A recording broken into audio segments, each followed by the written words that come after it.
Real, real supportive son. Now, did you see? Have you talked to other people yet today? Yes, Yeah. yes, he's Did enjoying you talk it. to Arnold? Not Did yet. You? Not I like yet. that. Arnold's big. Okay, we're rolling. Were you a big comic book fan when you were a kid? I had them. I wasn't. That wasn't. I had baseball cards. I was a little bigger on baseball cards, but I had a lot of comic books. I had Batman. So you were more of a DC fan than a Marvel fan? Well, Marvel, they were pretty great. The Marvel comics were pretty great. I was an awful big fan of those, I have to say.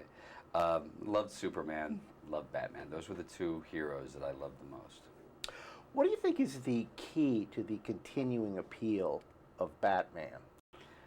I don't know. You think about it. There's certain I think Superman also has that, which is, I saw a 4-year-old kid the other day, and I know he hasn't seen any of the Batman movies, any of them, and he's got Batman everything on. And when I was 3 years old, I have a picture of me in the Bat costume.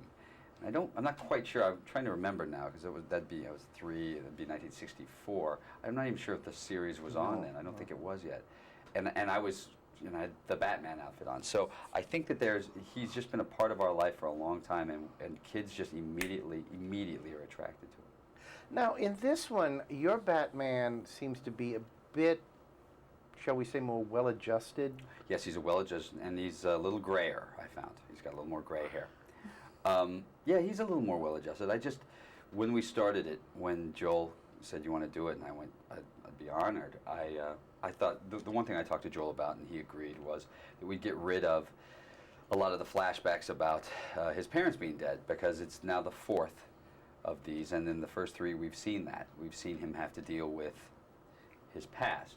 You got 2 other people who've had just equally as bad pasts staying in the house with you, and it's time to grow up a little bit and time to move on. Most of the people I know who've had really bad pasts perform pretty well in their day-to-day life, I find, and that's something they have to deal with on their own.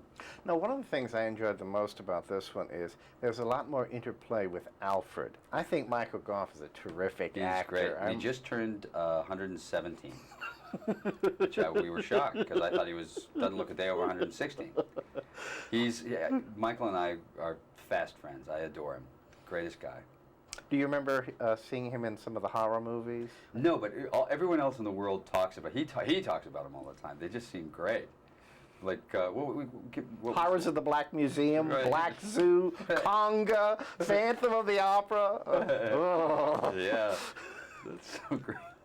What was the most difficult thing about getting into this character, if you will? I mean, you've got to have a sense of humor, but you can't be campy. So I can imagine this probably places more demands on an actor than might be obvious. This was the most demanding acting job I've ever had for a number of reasons. One is because there is always, first of all, the costume itself limits your acting.